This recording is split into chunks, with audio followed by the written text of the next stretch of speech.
ഇരുമ്പൻ പുളി കൊണ്ടുണ്ടാക്കാവുന്ന ലോകത്തിലെ ഏറ്റവും സ്വാദേറിയ കറി ഏതാണെന്ന് ചോദിച്ചാൽ ഞാൻ പറയും അത് ഇരുമ്പൻ പുളിയും പരിപ്പുമാണെന്ന്. എതിരഭിപ്രായം പലർക്കും ഉണ്ടാകും. എങ്കിലും എൻ്റെ അനുഭവത്തിൽ ഇരുമ്പൻ പുളിയും പരിപ്പുമാണ് ഏറ്റവും അടിപൊളി ടേസ്റ്റ്.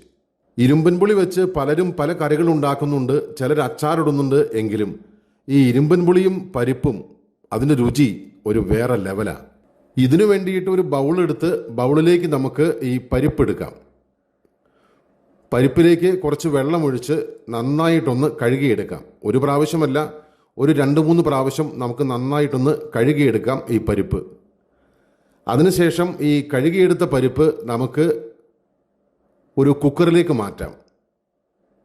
ഇനി അതിലേക്ക് കുറച്ച് കറിവേപ്പിലയും അതിൻ്റെ കൂടെ 2ആയിട്ട് കീറിയ കുറച്ച് പച്ചമുളകും പിന്നെ ഒരു 8-10 കഷ്ണം ചെറിയ ഉള്ളി, അത് അരിയണമെന്നില്ല, അതുപോലെ തന്നെ ഇട്ട് കൊടുത്താൽ മതി.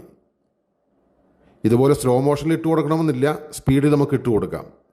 ഇനി അതിലേക്ക് കുറച്ച് മഞ്ഞൾപ്പൊടി, അതിൻ്റെ കൂടെ കുറച്ച് മുളക് പൊടി, അതിൻ്റെ കൂടെ തന്നെ കുറച്ച് മല്ലിപ്പൊടി, ഇത്രയും ചേർത്തതിന് ശേഷം നമുക്ക് കുക്കർ അടച്ചു വെച്ച് ഇതൊന്ന് വേവിക്കുവാനായിട്ട് വെക്കാം. ഇനി ഒരു ബൗളിലേക്ക് നമുക്ക് നമ്മുടെ ഇരുമ്പൻ പുളി എടുത്ത് അത് നന്നായിട്ടൊന്ന് കഴുകി അതിൻ്റെ ആ ഞെടുപ്പെല്ലാം ഒന്ന് അടർത്തിക്കളഞ്ഞ് ഇതുപോലെ നീളത്തിൽ നമുക്ക് ചെറുതായിട്ട് അരിഞ്ഞെടുക്കാം. ഇനി നമുക്ക് ഈ ഇരുമ്പൻ പുളി വെന്തു വന്നിരിക്കുന്ന ആ പരിപ്പിലേക്ക് നമുക്ക് ചേർത്ത് കൊടുക്കാം. അതിനുശേഷം നന്നായിട്ടൊന്ന് ഇളക്കി കൊടുത്തതിന് ശേഷം ഇനിയാണ് നമ്മൾ ഉപ്പ് ചേർക്കുന്നത്.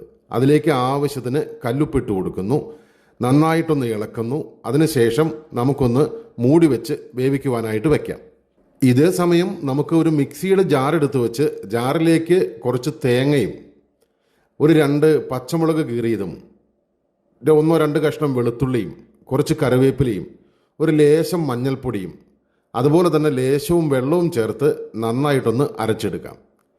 ഇനി ആ അരപ്പ് നമുക്ക് ഈ കറിയിലേക്ക് ചേർത്ത് കൊടുക്കാം. അതിനുശേഷം നന്നായിട്ടൊന്ന് ഇളക്കി കൊടുക്കാം. ഇനി നമുക്ക് ഈ കറിയിലേക്ക് ചേർത്ത് കൊടുക്കേണ്ടത് ഒരു താളിപ്പാണ്. അതിനു വേണ്ടിയിട്ട് നമ്മൾ ഒരു പാൻ എടുത്ത് അടപ്പത്തേക്ക് വെച്ച് അതിലേക്ക് കുറച്ച് വെളിച്ചെണ്ണ ഒഴിച്ച് വെളിച്ചെണ്ണ നന്നായിട്ട് ചൂടായി വന്നു കഴിയുമ്പോൾ അതിലേക്ക് കടുകിട്ട് കൊടുക്കുന്നു. അതിൻ്റെ കൂടെ തന്നെ കുറച്ച് ഉലുവയിട്ട് കൊടുക്കുന്നു. ഇനി ചെറുതായിട്ടരിഞ്ഞ ചെറിയ ഉള്ളിയും ഒരു 2-3 വറ്റൽമുളകും കുറച്ച് കറിവേപ്പിലയും കൂടി ഒന്ന് താളിച്ചെടുക്കുന്നു. നന്നായിട്ടൊന്ന് വാടി വന്നു കഴിയുമ്പോൾ നമുക്കതിലേക്ക് കുറച്ച്, ഒരുപാട് വേണ്ട, കുറച്ച് മതി, കുറച്ച് കാശ്മീരി മുളക് പൊടി കൂടി ചേർത്ത് ഒന്ന് വാട്ടിയെടുക്കാം. ഇനി അത് നമുക്ക് ഈ കറിയിലേക്ക് ചേർത്ത് കൊടുത്ത് ഒന്ന് ഇളക്കിയെടുത്താൽ നമ്മുടെ ഇരുമ്പൻ പുളിയും പരിപ്പും കറി റെഡി ആയിട്ടുണ്ട്. ഇത് ചോറിലേക്ക് ഒഴിച്ചൊന്ന് കഴിച്ച് നോക്കണം. അടിപൊളി ടേസ്റ്റാണ്. എല്ലാവരും വീട്ടിലൊന്ന് ഉണ്ടാക്കി നോക്കണം. ഉണ്ടാക്കി നോക്കിയിട്ട് നിങ്ങളുടെ അഭിപ്രായങ്ങളൊന്ന് കമൻറ്റ് ചെയ്യണം. ഇത് സംഭവം അടിപൊളിയാട്ടോ. എല്ലാവരും ട്രൈ ചെയ്യണം. അതുപോലെ തന്നെ എല്ലാവരും ഒന്ന് ഷെയർ ചെയ്യണം.